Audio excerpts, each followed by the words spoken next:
Number 4, it says here you're given the area of a parallelogram. Find the measuring measurement, right? So we have to first of all write down the formula to know what we're working with. We know that the area here is going to be equal to base times height. Do we have the base? We do not have that base, but we do have the height. Okay, we have height is equal to 8 and we have area equals to 88. So let's just plug it in. 88 goes in for the area. We do not have the base and we have the height as 8 centimeters. Okay, so now we can solve. So divide by 8 to both sides. That's how we can cancel. That multiply by 8. This gets you 11 is equal to the base. Okay, there you go.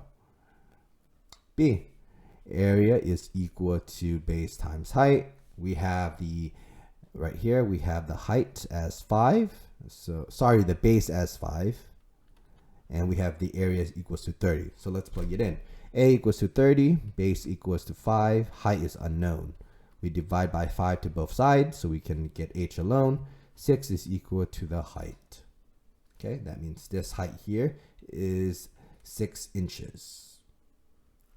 All right, and C, right? For C, again, we have to write down that formula again, which is the area is equal to the base times the height.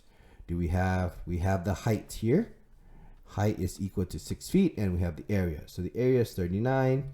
The base is unknown. The height is 6. So we divide by 6 to both sides because we're trying to get the base alone.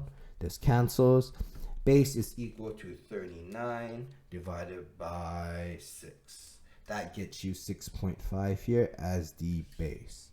All right, so there you go. That is how you find the missing measurement given the area already for a parallelogram.